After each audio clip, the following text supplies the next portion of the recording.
Ang isa sa mga signature move sa NBA ngayon yung step back. Mula kay Steph, Luka, James Harden at iba pang player. Meron pang iba-ibang version ng move na yon katulad ng double step back. Base pa sa botohan ng Bleacher Report ang may pinakamatinding step back si James Harden. Meron pa kasi siyang iba-ibang version na ginagawa sa practice pero hindi rin naman niya sinusubukan sa mismong game.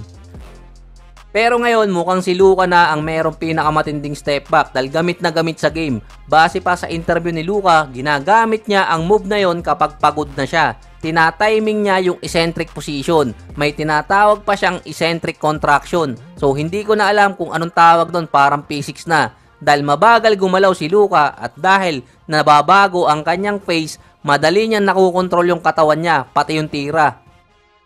Nagiging go-to move to ng ibang mga players. Kahit sa ibang liga sa US or sa international level. Merong isang version ng step back na 2 or 3 players lang ang nakita kong gumawa nito. Pero depende na lang talaga kung magse-search ka.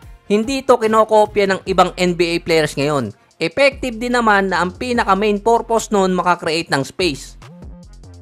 Parang si Jason Tatum sinusubukan to dati. Parang fail yung kanya. Kaya nga minsan nagtataka ako Tatum umiikot na lang siya sa harap ng defender.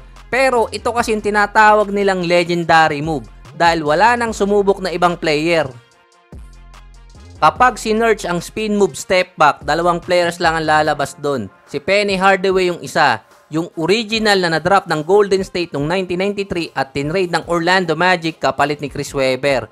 Siya yung isa sa mga big point guard dati, 6'7 ang height. Naglaro dati sa Orlando Magic kaduo ni Shaquille O'Neal. Injury din ang tumapos sa karir nito si Penny Hardaway. Actually, naglaro pa siya ng matagal nun after niya ma-injured. Yung spin move step back, mostly kay Hardaway makikita yon, pero isang beses lang ang makikitang clip doon. Ito yung tinag sa kanyang signature move dati pa. Kahit sa mga write-ups, isang beses lang ginawa ni Hardaway yon base sa kanila.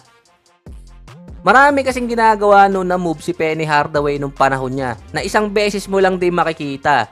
Pero yung step back spin move, yun talaga yung tumatak sa kanya. Halos kapareho to nung kay Chris Paul na isang signature move din ni CP3. Spinning pullback. Nakaka-create din ng space yun bago tumira.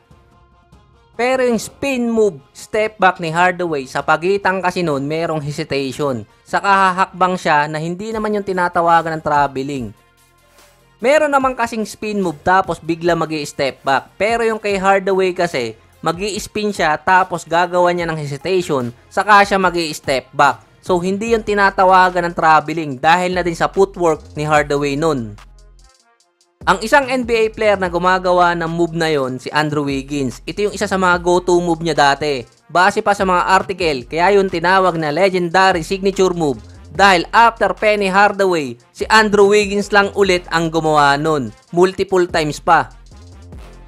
After Hardaway, meron pa mga players ang gumagawa nun sa NCAA. Pero sa NBA, bibihira ang gumagawa nun nung signature move ni Hardaway. Malapit kasi yung matawagan ng traveling. Si Andrew Wiggins natawagan na dati ng traveling sa ganong move. Nasobrahan ng hakbang sa spin move. Mula nang ginawa yun ni Andrew Wiggins nung ma-trade siya sa Golden State, yung mga fans inaabangan kung sinong player ang susunod na makaagawa nun. Yung signature move nitong si Penny Hardaway.